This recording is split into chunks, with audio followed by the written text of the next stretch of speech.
পেয়ে গেছেন, 10টা গুনাহ মাফ হয়ে গেছে, 10টা নেক আমল নামায় যোগ হয়েছে। আল্লাহর দরবারে আপনার মর্যাদা 10 গুণ বেড়ে গেছে। বেশি বেশি দরুদ পড়বেন, কোনো তাবিজ লাগবে না। পৃথিবীর শ্রেষ্ঠ তাবিজ দরুদ শরীফ। যত মুসিবত থাক সবকিছুর মূল তাবিজ কি? দরুদ শরীফ। দুনিয়াতেও লাভ, আখিরাতেও কি লাভ। কমপক্ষে দৈনিক 100 বার, পারলে 300 বার পড়বেন। সুযোগ থাকলে নামাজে যে দরুদ পড়ি এটা পড়বেন, সময় কম থাকলে ছোট দরুদ পড়বেন। পারবো না ইনশাআল্লাহ? আল্লাহ আমাদের দরুদের আমল করার তৌফিক সবাইকে দান করে। সংক্ষিপ্ত আলোচনা। আমি কোরআনে হাকিমের সূরাতুর রহমানের 2-3 টুকরা আয়াতে কারিমা তিলাওয়াত করেছি। নবীজির হাদিস থেকে একটি হাদিস পড়েছি। আয়াত ও হাদিসের আলোকে ইখলাস ও রুহানিয়াতের সমন্বয়ে কিছু কথা আমাকে বলার মতো, আপনাদেরকে শুনবার মতো, সহি তরিকায়, সহি নিয়তে, সহি কিছু কথা আমার আপনার সকলের জন্য আল্লাহ কবুল করেন। আর রহমান, রহমান হলেন তিনি। আল্লামাল কোরআন, কোরআন শিক্ষা দিলেন যিনি। খালাকাল ইনসান, মানুষ সৃষ্টি করলেন যিনি। আল্লামাহুল বায়ান, বয়ান শিক্ষা দিলেন যিনি, তিনি হলেন রহমান। নবীজি বলেন, খায়রুকুম মান তাআল্লামাল কুরআনা ওয়া আল্লামাহ। ও উম্মত, তোমাদের মধ্যে সর্বোৎকৃষ্ট, শ্রেষ্ঠ ওই ব্যক্তি যারা কোরআন নিজেও শিখে, অন্যদেরও কি শিখায়। তাহলে মাদ্রাসায় শিক্ষকের সামনে বসে ডাইরেক্ট কোরআন রিডিং পড়া, ব্যাখ্যা পড়া, তরজমা পড়া, এটাও তালিমুল কোরআন। আর এই যে ওয়াজ মাহফিল হচ্ছে, এটাও তার অন্তর্ভুক্ত। আমরা বলতেছি, আপনারা শুনতেছেন, শিখতেছেন, এটাও কোরআনের মজলিস। এ কারণে এই মজলিসের দাম। মুহাক্কিক উলামায়ে কেরাম, মুহাদ্দিসিনে কেরাম বলেন, আল্লাহ কোরআন নাজিল করছেন 2টা। কয়টা? জবান খুলেন, ভাব সাব যেভাবে নিছেন, আপনার ভাব শেষ হইতে দেখবেন মোনাজাত হয়ে গেছে। পরে চায়ের দোকানে ঘুরবেন আর বলবেন, আসলো আর গেল, কি কইল না। আপনার কপালে থাকতে হবে তো বুঝার মতো। নবীজির বয়ানে ভেজালা ছিল। আবু জাহিল্লা 13টা বছর শুইনাও কয়, মোহাম্মদ এ সুবিধা না, এর কথায় জাদু আছে, এ মন্ত্র শিখায়। আসলে কপাল, এর নাম কি? 13 বছর নবীকে দেখলো, বয়ান শুনলো, কালেমা। আর ওমরের মতো বান্দা তরবারি নিয়ে নবীকে জবাই করতে এসে বলেন মুসলমান হয়ে গেল। এর নাম কপাল। সেই সময় ওমরকে শয়তান ভয় করে। কেমন ওমর, কেমন বেড়া, 27 বছরে রসুলের কাছে কালেমা পড়ছে। কয় বছর? 27 বছর। আজও সেই ওমরের নাম শুনলে বিধর্মী, বেঈমান, বাতিলরা ভয় পায়। কথা ঠিক না? ওমরের ইতিহাস শুনলেই কেমন যেন আগুন বের হয়, মানুষের মধ্যে গরম ভাব চলে আসে। তো মুহাক্কিক উলামায়ে কেরাম বলেন, আল্লাহ কোরআন নাজিল করছেন কয়টা? বলেন। এক কোরআন নাজিল হইছে রমাজানে, আর এক কোরআন নাজিল হইছে রবিউল আউয়ালে। এক কোরআন থিওরিক্যাল, আর এক কোরআন প্র্যাকটিক্যাল। থিওরিক্যাল কোরআন যেটা আমরা এখনো পড়ি, দেখি, আর প্র্যাকটিক্যাল কোরআন 63 বছর হায়াত শেষ করে পৃথিবীর শ্রেষ্ঠতম জায়গা মদিনাতুল মুনাওয়ারায় রওজায়ে পাকের মধ্যে কিয়ামত পর্যন্ত জিন্দা অবস্থায় নামাজের হালাতে আল্লাহর মারিফত নিতে থাকবেন। সেই প্র্যাকটিক্যাল কোরআন কি? রাহমাতুল লিল আলামিন। রবিউল আউয়াল কোন এক সনের কোন এক মাস রবিউল আউয়ালে নবী দুনিয়াতে আসছেন, এটা প্রসিদ্ধ কথা, যদিও একুরেট না, মতানৈক্য আছে। নবীজি রমাজানে দুনিয়াতে আসছেন এরকমও মতামত আছে, অন্য মাসে আসছেন এরকম মতামত আছে। কোন এক বছরের রবিউল আউয়ালে রসুল বিদায় নিয়েছেন, এটা প্রসিদ্ধ কথা। এক রবিউল আউয়ালে আসলেন, আর এক রবিউল আউয়ালে চলে গেলেন, মাঝখানে সময় গেল কত? কথা বলেন না কেন? আমাদের দেশে কিছু আল্লাহর বান্দারা আবেগ দিয়া বলে নবী মরে নাই। কি বলে? আর এক দল আল্লাহর বান্দারা বলে নবী যে 63 বছর পরে যে মরলেন, ওই মরাই আছে, আর জিন্দা হয় নাই। দোনো দল বাতিল। বলেন দোনো দল। নবী যদি ইন্তেকালই না হয়, মৃত্যু যদি না হয়, তো 63 বছরের গণনা আসলো কোথার থেকে? সাময়িক সময়ের জন্য রসুলের দেহ মোবারক থেকে রূহ আলাদা হয়ে গেল। সোমবার দিন চাশতের সময় জোহরের নামাজের আগ মুহূর্তে রসুলের ইন্তেকাল। বুধবার দিন দিন যায় রাতের তাহাজ্জুদের সময় রসুলের দাফন। মাঝখানে 3 দিনের মতো সময় ব্যয় হয়ে গেল। রসুল স্পষ্ট বলেছেন, মৃত্যু ব্যক্তিকে বেশি টাইম উপরে রেখো না, দ্রুত দাফন কাফন কমপ্লিট করে দাও। নবী বলার পরে নবীরটা দেরি হলো কেন 3 দিন? নবী বললেন উম্মতকে, নবীর দাফনে দেরি হলো কেন? সোমবার দিন দুপুরের আগে চাশতের সময় ইন্তেকাল, বুধবার দিন তাহাজ্জুদের সময় তার দাফন, দেরি হলো কেন? কঠিন থেকে কঠিন পৃথিবীর মানুষগুলো তদানীন্তন সময় দুইটা সমস্যার সামনে দাঁড়ালো। এক সমস্যা, রসুলের পরে খেলাফতের দায়িত্ব ইমামকে হবে, নবী ইশারায়ও বলে যান নাই। দ্বিতীয় সমস্যা, রসুলের দাফন কোন জায়গায় হবে? মক্কাওয়ালারা কয় আমগো দাও, মদিনার আনসার সাহাবায়ে কেরাম বলেন আমাদের দাও। এক সমাধান দিলেন আব্বা, আর একটার সমাধান দিলেন তার কন্যা। আব্বাজান রসুলের কলিজার টুকরা সাহাবী আবু বকর সিদ্দিক রাদিয়াল্লাহু তাআলা আন এক সমাধান দিলেন, উম্মতের ইমাম কে হবে। রসুলের দাফন কোথায় হবে? 2 দলে ঝগড়া। মক্কাবাসী বলে আমাদেরকে দাও, মদিনার আনসার সাহাবায়ে কেরাম বলেন আমাদেরকে দাও। সমাধান দিলেন আবু বকরের কন্যা আম্মাজান আয়েশা রাদিয়াল্লাহু তাআলা আনহা, সমাধান দিলেন। এই সমাধানে 3 দিন লাগছে। কয়দিন? ভাই মোবাইলটা বন্ধ রাখা যায় না? আলাদা দাওয়াত দেবেন আমারে ভিডিও করার জন্য।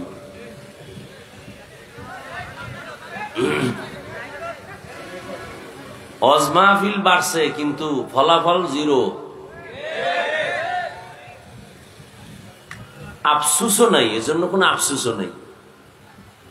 আমি কথা বলতেছি আর আপনাদের মুখে হাসি আসতেছে, মনে হয় যেন আমি জান্নাতের সুসংবাদ দিতেছি যে ওয়াজ বাড়ছে, ফলাফল 0, খুব খুশি। এত মানুষ এখানে ফজর পড়েন নাই, জহুর পড়েন নাই, আসর পড়েন নাই, মাগরিব পড়েন নাই, এশার নামাজ হলো না, এশাও অনেকে পড়ে নাই। এই তো আপনার ইমানের হালাত। আর আপনি চাপাবাজি করেন যে নামাজ না পড়লেও আমার ইমান ভালো, আমার অন্তর ভালো। এই দুঃসাহস আপনার অন্তরে কিভাবে আসে? আপনি মাথা নত করে আফসুস না করে আপনি দাঁত খুলে হাসতেছেন না? লজ্জা শরম সব চলে গেছে। এজন্য 1500 বছর আগে রাসূল বলে গেছেন, قال النبي صلى الله عليه وآله وسلم লা ঈমানা লিমান লা হায়া আলা, যাদের লজ্জা নাই ওদের ঈমান নাই। লজ্জা না, এই আপনি ঠিক বলা না বলা, আমার কথা আপনি ঠিক বললে ঠিক, নাইলে ঠিক। কথা বুঝেন, ভদ্রতার সাথে বসছেন না, এটা বেহেশতের বাগান, তো অভদ্রতার মতো আচরণ না করি। কি বলি এটা বুঝার চেষ্টা করেন। বয়ান আপনিও জানেন, এখানে আসছেন কেন? আমি যা শুনাইতেছি এগুলো আপনারা জানেন। এখানে আসছেন এই জন্য যেটা এমন একটা বরকতি মজলিস, যে আমি পাপী জাহান্নামী, হতে পারে এই বরকতি মজলিসটা বেহেশতের বাগান। কারো আমিন কবুল হলে আল্লাহ আমাকেও কবুল করবেন। অন্য কোনো মাস্তানির জন্য এখানে আপনিও আসেন না, আমিও আসি নাই। আমার দোয়া কবুল হওয়ার কোনো গ্যারান্টি নাই, কোন ব্যক্তির দোয়া কবুল হওয়ার গ্যারান্টি নাই। কিন্তু হ্যাঁ, এমন কিছু বান্দা আছে যে নিজেও বুঝে না, জানে না, আল্লাহ তারটা কবুল করে নেবেন। আর এটা প্রিয় সত্য কথা, একজনের আমিন কবুল তো সবারটাই কবুল। এখন আর সুবহানাল্লাহ না, তবে সুদখোরেরটা কবুল হবে না। ভালো করে লিখে রাখেন, যারা সুদের সাথে জড়িত, বাইতুল্লাহ হজ করলেও কোনো কবুল হবে না, তওবা না করা পর্যন্ত, মোনাজাত দিলে কবুল হবে না। বুঝেন, বুঝেন, ভালো করে বুঝেন। সুদের সাথে যারা জড়িত, ওরা 10 তলা মাদ্রাসা করলে একটা সওয়াব পাবে না, 5 তলা মসজিদ বানায় দিতে পারবে, উম্মতের লাভ হবে, ওর নিজের কোনো সওয়াব নেই। সুদের সাথে যারা জড়িত, 24 ঘন্টার সেকেন্ডে সেকেন্ডে সেকেন্ডে অল টাইম তার গর্ভধারিণী মায়ের সাথে জিনার গুনাহ লেখা হয়। আল্লাহ বলে, এই বেঈমান, রেডি থাক, আমি আল্লাহ তোর সাথে যুদ্ধ করব, রেডি থাক। এ হারামখোর, রেডি থাক। কোরআনের 275 নম্বর আয়াত, সূরা বাকারা খুলো। হুজুরদের দোয়া কবুল হয়, তোমার মতো সুদখোরের কারণে ফলাফল আসতে দেরি হয়। আল্লাহ হেদায়েত দান করুন। আর এক দলের মোনাজাত কবুল হবে না, যারা ইচ্ছা করে দাড়ি কাইটা ফেলায় পুরা 24 ঘন্টার সেকেন্ডে সেকেন্ডে সেকেন্ডে সেকেন্ডে কবিরা গুনাহ, তওবা না করা পর্যন্ত এই গুনাহ বন্ধ হবে না। আল্লাহ হেদায়েত দান করুন। আর এক দলের গুনাহ হয় 24 ঘন্টা কবিরা গুনাহ, যারা গিরার নিচে প্যান্ট পরে, পায়জামা পরে, পুরুষ মহিলা না, বুঝেননি? বাসায় গিয়া সে লঙ্গি পরে ঘুমাইছে, প্যান্ট পরে নাই, ওটা তাকে রাখছে, কালকে পরবে। ফেরেশতারা গুনাহ লেখা বন্ধ নাই, কারণ কালকে পরবে তো, নিয়তের একটা বরকত আছে না। হ্যাঁ, ওই বরকত সারা রাত কবিরা গুনাহ লেখা হবে। আর ফতুয়া চাও, লিখিত ভাবে মুফতিদের থেকে নিয়ে নাও।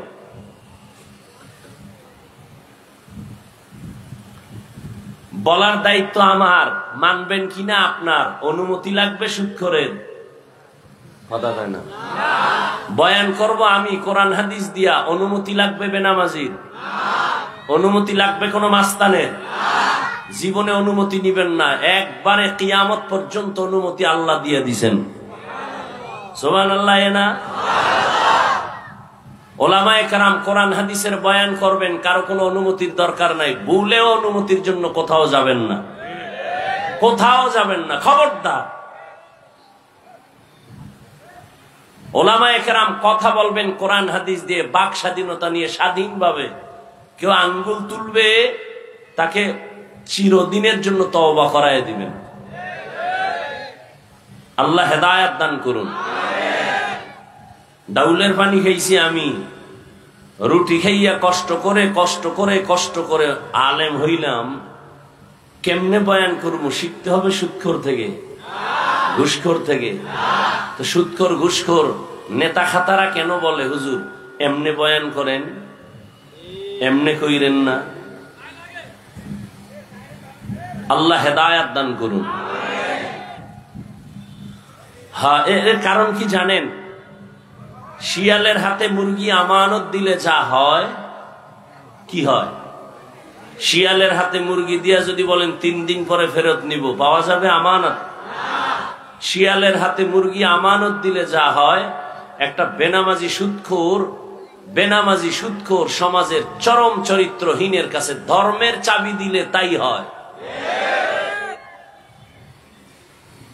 মসজিদে রাজনীতি নিষেধ, কিন্তু বাংলাদেশের সব থেকে বেশি রাজনীতি মসজিদ নিয়ে চলে।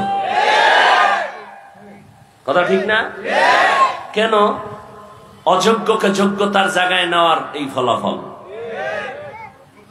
যে সূরা ফাতিহা পড়তে পারে না সে সভাপতি হতে পারে না। মসজিদের সর্বোচ্চ দায়িত্বে তিনিই হবেন যে ইমামতি করার যোগ্যতা রাখে। আল্লাহ বুঝার তৌফিক দান করেন। বললাম এটি কি কায়েম হয়ে যাইব এত সোজা? হ্যাঁ, এত সোজা না। বহুত রক্তের পর হাজার হাজার বছর পর্যন্ত মার খাচ্ছে ফিলিস্তিনের মুসলমান। কাশ্মীর, চেচনিয়া, বসনিয়া, আর আপনারা তো মায়ের কোলে আরামে আছেন, কোনো টেনশন নাই।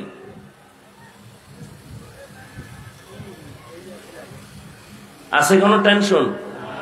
হ্যাঁ, আওয়ামী লীগ গেছি গা, সব জুলুম শেষ। ঘরে আগুন লাগে কেন? আওয়ামী লীগ তো গেছি গা। দোকানে আগুন কেন? অমুক জায়গায় চাঁদাবাজি কেন? আজীবনের জন্য লিখে রাখেন জুলুমের বিচার হবে মরার আগে। যেই হোক, জুলুমের বিচার মরার পরে নয়, আগে। রসুলের হাদিস। এবার আওয়ামী লীগ বাদ, বিএনপি বাদ, আপনি যে জুলুম করছেন ভাইয়ের সাথে, এর বিচারটাও মরার আগে হবে, লিখে রাখেন। স্বামী হইয়া স্ত্রীর সাথে জুলুম করেছেন, মরার আগে বিচার। ছাত্র হয়ে শিক্ষকের সাথে বেয়াদবি করেছ, মৃত্যুর আগে বিচার হবে, লিখে রাখ ছাত্ররা। শিক্ষক হয়ে ছাত্রের উপরে জুলুম, মৃত্যুর আগে বিচার। ভাই হয়ে বোনের উপরে জুলুম, মরণের আগে বিচার। জুলুমের বিচার। জুলুম তিন প্রকার: আল্লাহর সাথে জুলুম, নিজের সাথে জুলুম, অন্যের সাথে জুলুম। আল্লাহ জুলুম থেকে এ দেশ এবং এ জাতিকে হেফাজত করুন। একজনে আওয়ামী লীগও করে না, বিএনপিও করে না, এর মাইয়ার ভাও বানছে কেন? কারোর সাথে না করলো তার ফ্যামিলির কারো না কারোর সাথে জুলুম করেছে। দোকানের মালিক কর্মচারীর উপরে জুলুম করে, আছে না নাই? পাঁচতলা বিল্ডিং এর মালিক ভাড়াটিয়ার উপরে জুলুম। নিজের পানির লাইন বন্ধ নাই, ভাড়াটিয়ার পানি নেই, আছে না এরকম জালেম? নিজে যখন মনে চায় তখন গেট খুলে বের হবে, স্বাধীন। ভাড়াটিয়ারা ফজরের নামাজে মসজিদে যাবে, গেট খোলার চাবি দেয় না, জালেম। আছে না নাই? ওর বিল্ডিং এ আগুন লাগবে না, কাঠটায় লাগবে। জুলুমের বিচার মরার পরে না আগে? আল্লাহ জুলুম থেকে আমাকে, আপনাদের সবাইকে, গোটা দেশবাসীকে হেফাজত করুন।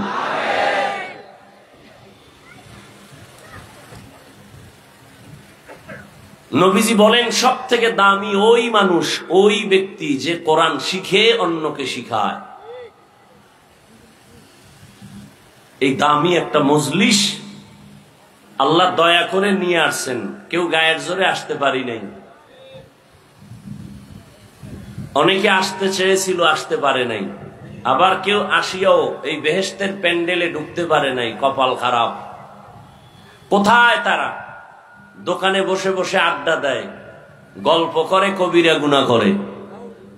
আরেক দল এখানে ঢুকার পরেও কলবটাকে উন্মুক্ত করে দ্বীনের জন্য পারে নাই রেডি করতে, মোবাইল নিয়ে পর্দা লাগাইছে। কপাল পোড়া, কপাল ভালো না। এত সুন্দর বরকতি মজলিসে মা বাবার জন্য একটু দোয়া করবে, দেশের জন্য দোয়া করবে, নিজের মুসিবতের জন্য দোয়া করবে। এই বরকতি দোয়ায়ও আসার পরেও যে শেষ পর্যন্ত দোয়াটা করে যেতে পারলো না, তার কপাল খারাপ। আর রহমানু আল্লামাল কুরআন খালাকাল ইনসান আল্লামাহুল বায়ান। রহমান হলেন তিনি, কোরআন শিখাইলেন যিনি, মানুষ সৃষ্টি করলেন যিনি। বাস এই 3 কথার জবাবটা দিয়া বিদায় নিব। প্রথম কথা হলো, আল্লাহ বললেন আমি এমন রহমান, কোরআন শিখাইছি পরে মানুষ বানাইছি। বাস্তবতা তার উল্টা। আল্লাহ আগে মানুষ সৃষ্টি করেছেন, পরে কোরআন শিখাইছেন। এটাই তো বাস্তব। নাকি আপনারা মায়ের গর্ভ থেকে শিখে আসছেন? তাহলে আল্লাহ কোরআন আগে শিখান নাই, আমরা আগে শিখি নাই, আগে দুনিয়াতে আসছি পরে কোরআন শিখছি। কিন্তু আল্লাহ বলেন উল্টা, আমি আগে কোরআন শিখাইছি পরে মানুষ বানাইছি। কি বানাইছি? মানুষ বানাইছি। আল্লাহ উল্টা বললেন কেন? ফিআলুল হাকিম লা ইয়াখলু আনিল হিকমাহ। হাকিমের কাজ কথা হিকমত থেকে খালি না, জ্ঞানীদের কথা কাজ জ্ঞান থেকে শূন্য না। রব বলেছেন এটাই সঠিক, আমার কাছে যদি উল্টা মনেও হয় এটা আমার বুঝার কমতি। কারণ তোমার মেমোরিতে মানবতার কিছু গান ঢুকানো আছে, ওর মেমোরিতে পচা কিছু ঢুকানো আছে। কি যেই মেমোরিতে গান থাকবে ওটা ওপেন করলে কি বাজবে? তেলাওয়াত। হ্যাঁ, মেমোরির সমস্যা।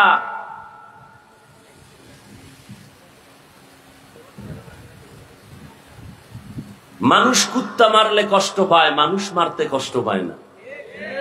মেমোরির সমস্যা হয়ে গেছে।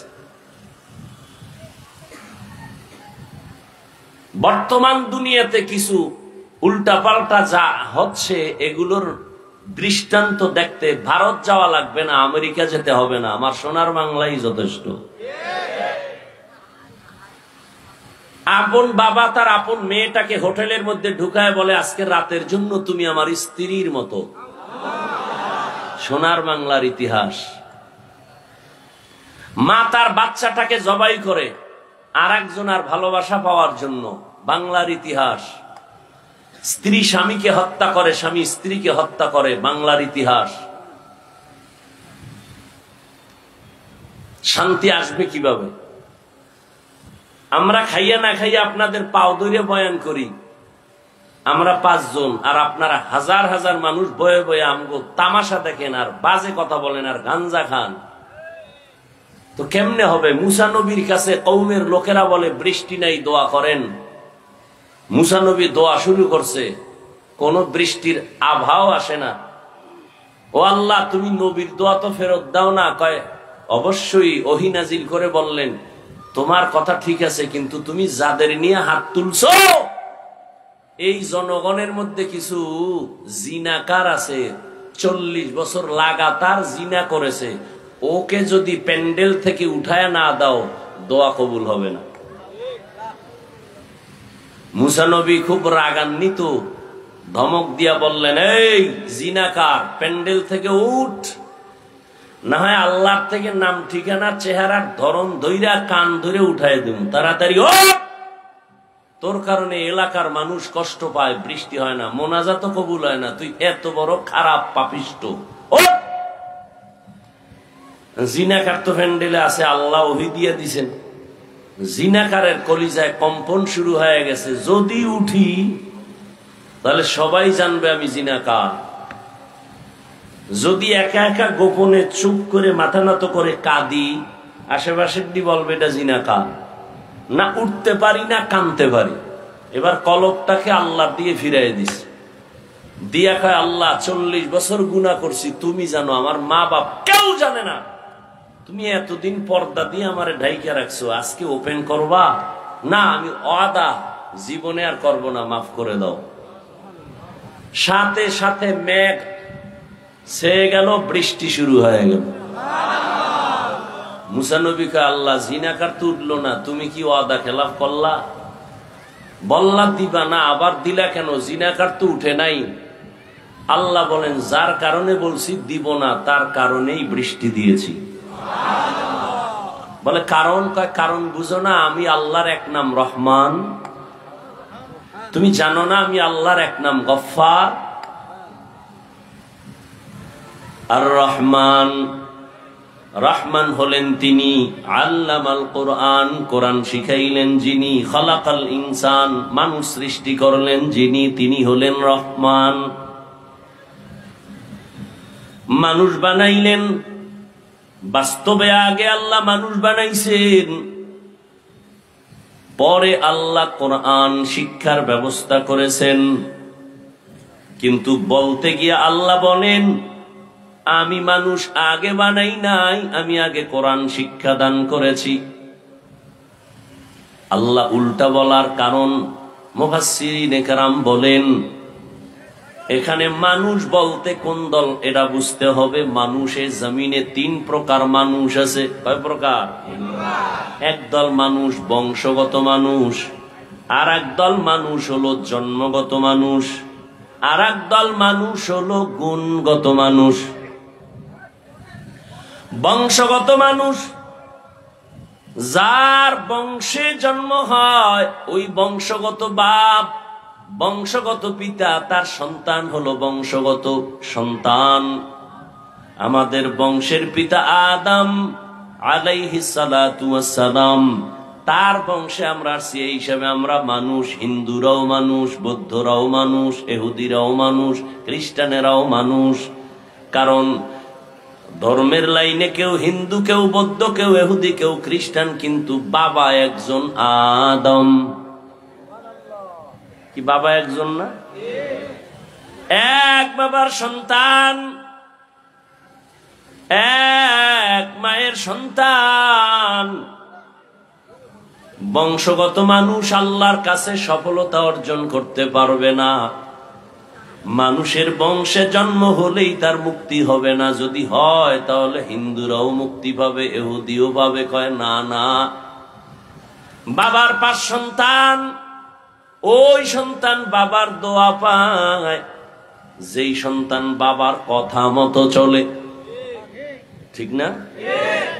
যে কথা মতো চলবে না, ওই সন্তান বাবার কিছুই পাবে না। ইহুদিও আদম নবীর সন্তান, খ্রিস্টানও সন্তান, বৌদ্ধ হিন্দু আমরাও সন্তান। কিন্তু আদমের যেই হুকুম ছিল, আল্লাহর বিধান জমিনে পালন করবে মানুষ। যারা মানছে, এখনো মানে, তারা কামিয়াব হবে। যারা মানে না, তারা আল্লাহর জান্নাত পাবে না। বংশগত মানুষ হলেই নাজাত পাওয়া যাবে না। দ্বিতীয় মানুষ হলো জন্মগত মানুষ। আমার আব্বা জানের ঔরসে আমার জন্ম, আমি জন্মের মানুষ। আমার জন্মগত বাবা আদম নাকি আর একজন? বুঝেন নাই? আদম নবী জন্মগত বাবা না বংশগত বাবা? আরে বলেন না কেন? দুনিয়ার আউলা জাউলা বাবা চিনলেন, আসল বাবারে চিনেন না। না, একজনে লাল কাপড় ফেসায় বয়ে রয়েছে, হে আপনার বাবা। আছে না নাই? আসল বাপ চিনেন।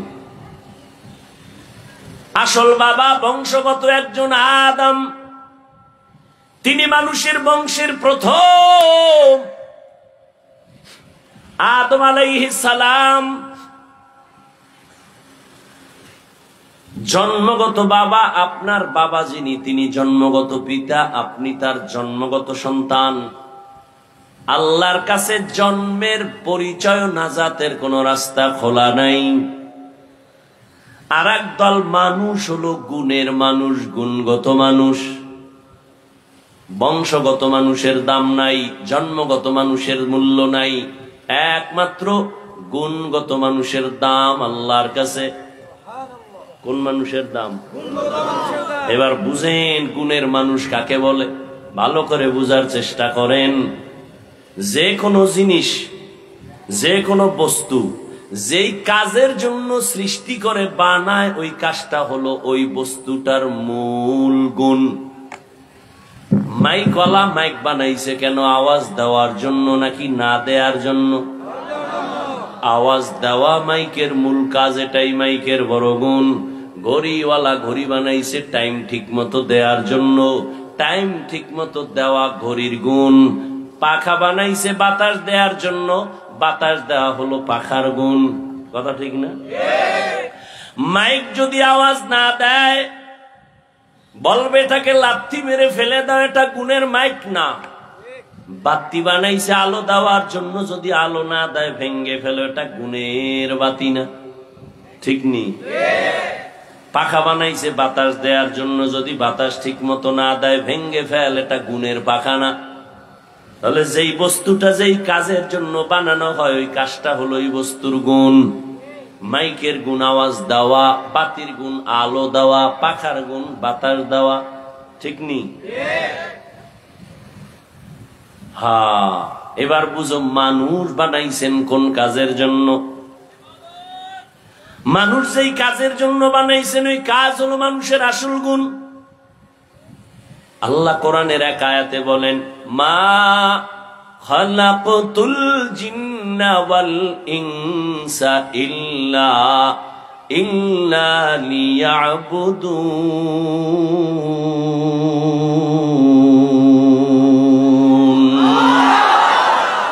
মা খালাকতুল জিন্না ওয়াল ইনসি বাখা, জুজ ইবাদত নিস্তে মকসুদ আজ্জাহা। খারাপ লাগে আপনাদের? এটি কোনো ওয়াজ না, হ্যাঁ?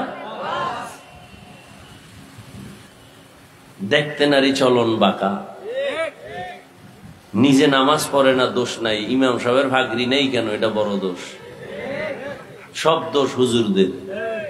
হ্যাঁ, সত্য কথা বললে কয় হুজুরের গরম গরম।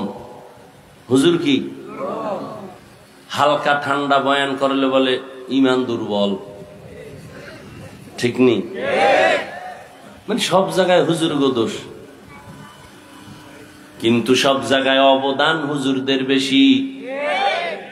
এই যুবক, ভালো করে লিখে রাখিস, কত সুন্দর সুন্দর স্লোগান রাস্তার পাশে পাশে ব্যানার টানায় লিখে রাখো। আমার স্লোগানটা লিখে রাখ, আল্লাহর কসম, আল্লাহর কসম, আল্লাহর কসম 3 বার করলাম, আল্লাহি বিল্লাহি তাল্লাহি।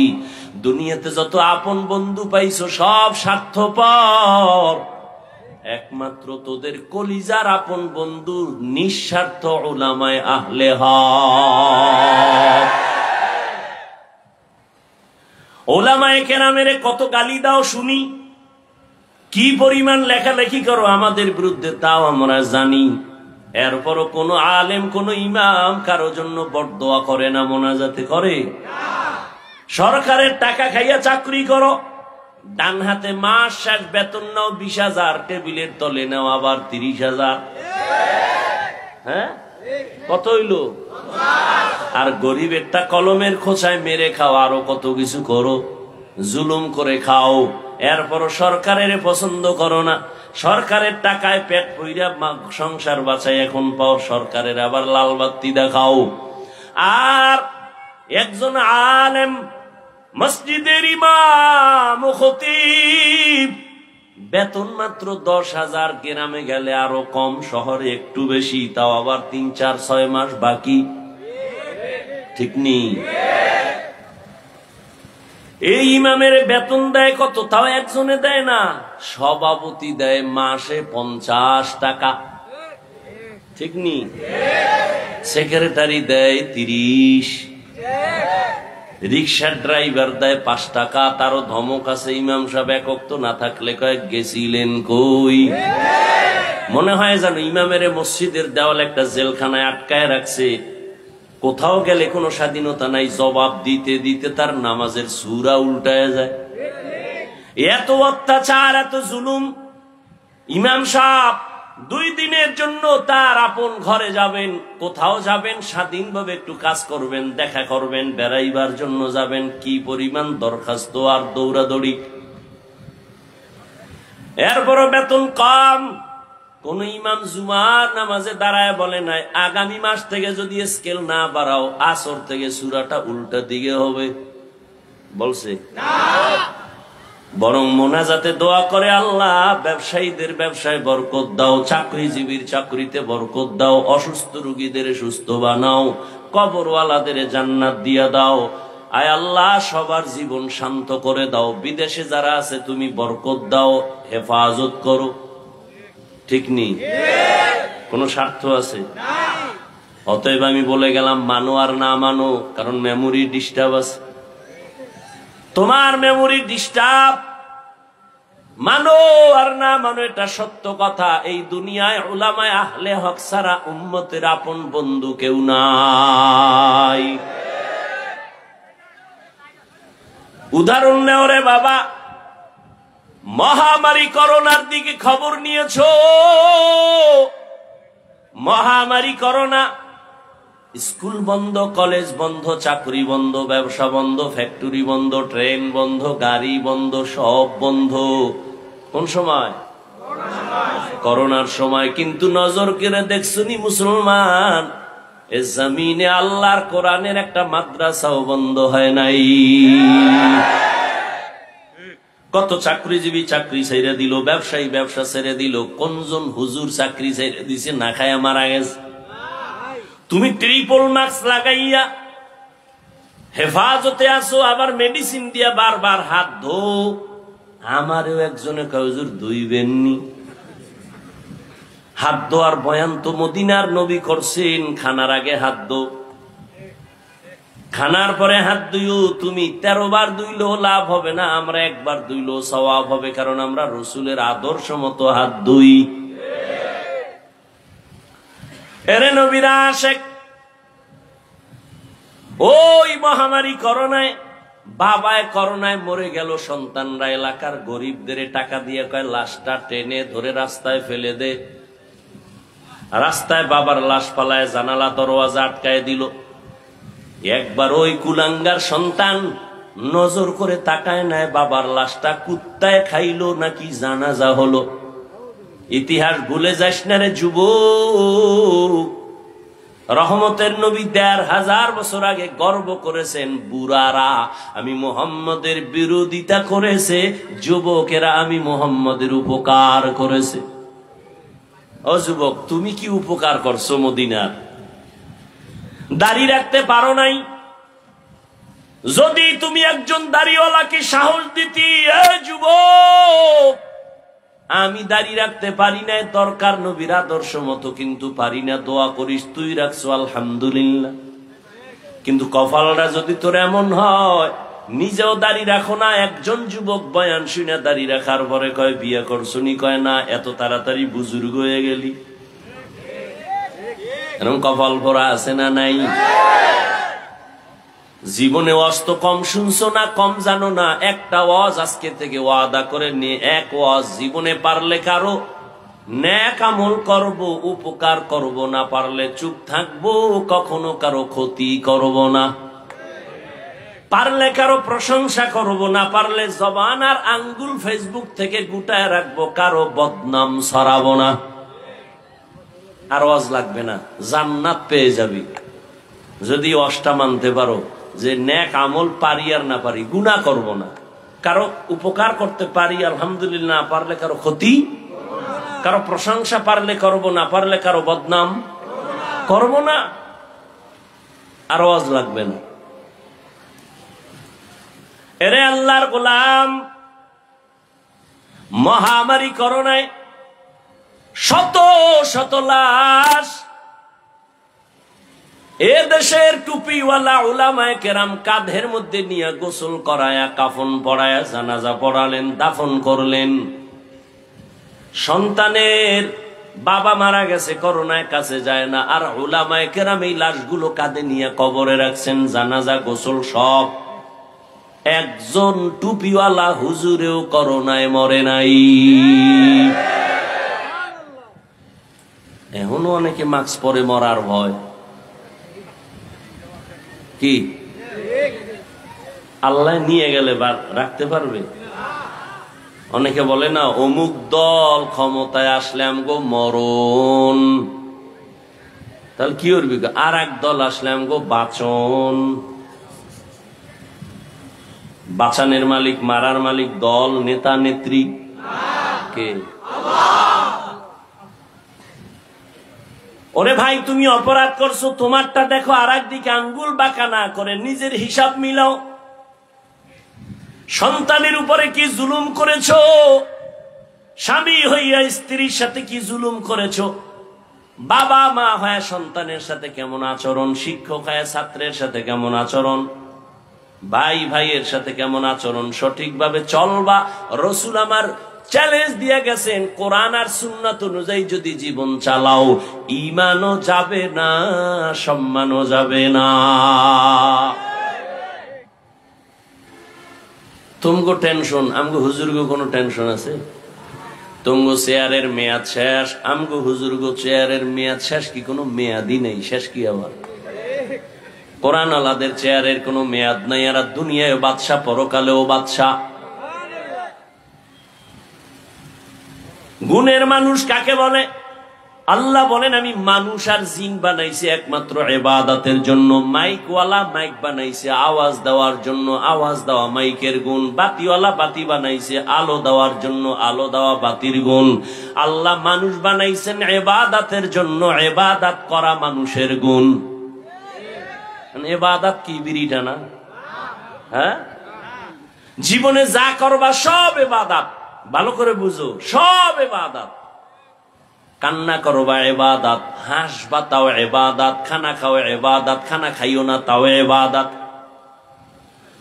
ঠিক নেই?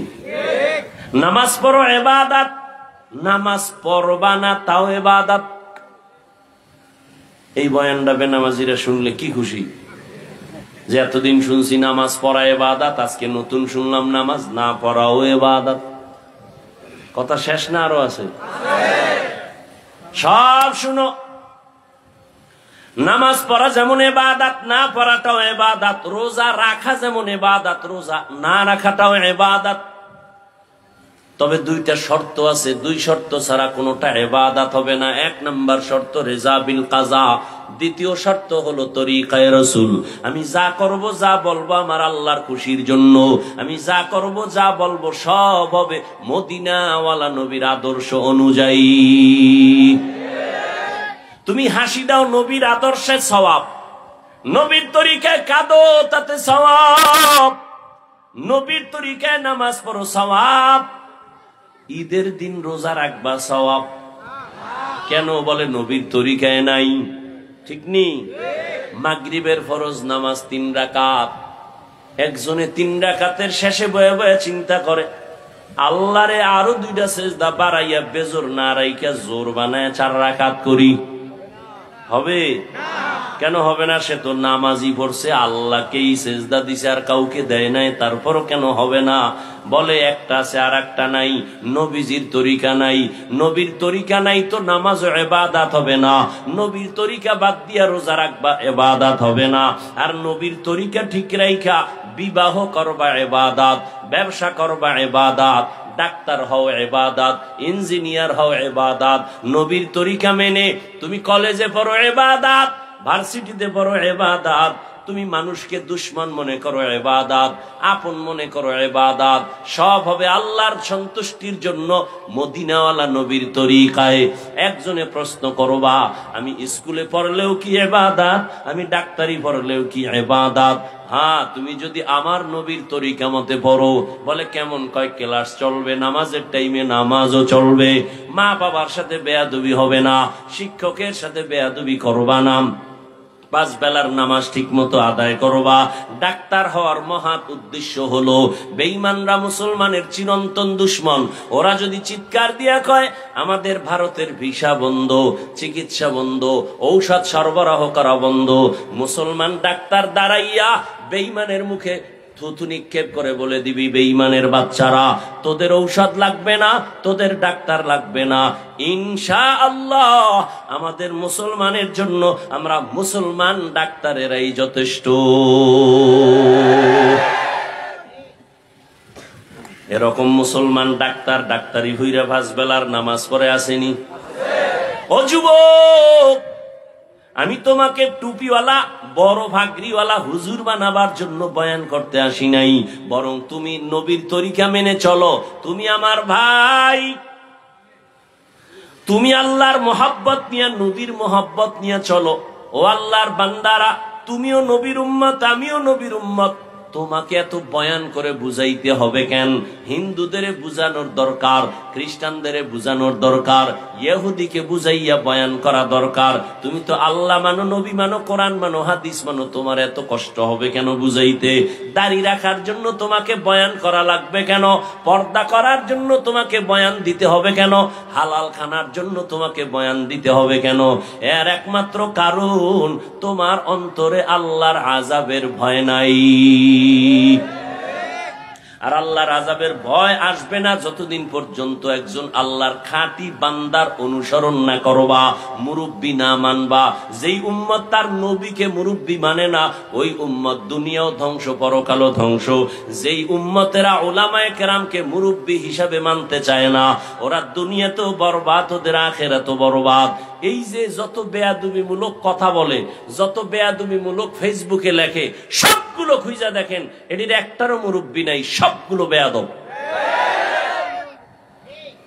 খবর নিয়ে দেখেন, একদম মুরব্বি মানে না।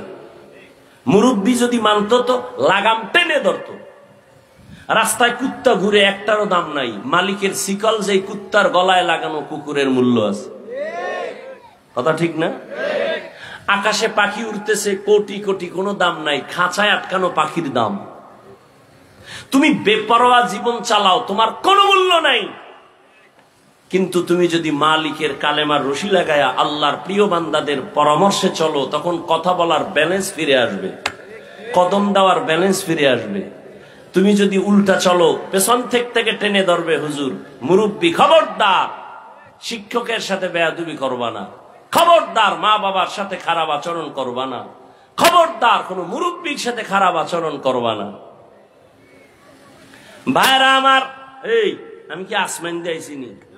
ও যুবকরা বল, আমি তো তোর মতো একটাই সন্তান, আমি তোমার মতোই তো ছিলাম না? আর একেবারে বড় কিছু হয়ে গেছি, বয়স মুরব্বি, তাও তো না। কি এই গরমের ভেতরে টুপি মাথায় রাখা কত কঠিন, তোমার থেকে মোটেও কম বুঝি না। দাড়ি রাখলে যৌবনের ভাব চলে যায়, কম বুঝি না। লম্বা জামাটা পরার কারণে শরীরটা গরম লাগে, কম বুঝি না। আমি যদি চিন্তা করিয়া তোমার মতো প্যান্ট শার্ট টাই লাগায়া দাড়ি কাইটা রাস্তায় মাস্তানি ভাব নিয়ে চলতাম, কেউ আমাকে বাধা দিত না। বরং এই টুপির কারণে কত মানুষ বাজে কথা কয়। যার টুপি নাই এরে কয় না, আমি পাস করলি দিছি আমারে কয়। যার টুপি নাই এরে কয় না। যার দাড়ি নাই তারে কিছু বলে না, যার দাড়ি আছে তাদেরকে দাড়িওয়ালা বলে, কত পাগল পাগল কথা বলে। এই জামা দেখে কত বাজে কথা বলে। হুজুরেরা জামার কাপড়ের দাম বাড়ায় দিছে বেশি। আরো কত কথা জীবনে শুনলাম। মাদ্রাসায় পড়ছি, কওমি মাদ্রাসায়। যে কওমির অবদান অস্বীকার করবে, পৃথিবীর নিকৃষ্ট তাজা মুনাফিক। রাজনীতির ময়দানে কওমিদের অবদান সর্বোচ্চ। খেলাফতের লাইনে, সিয়াসাতের লাইনে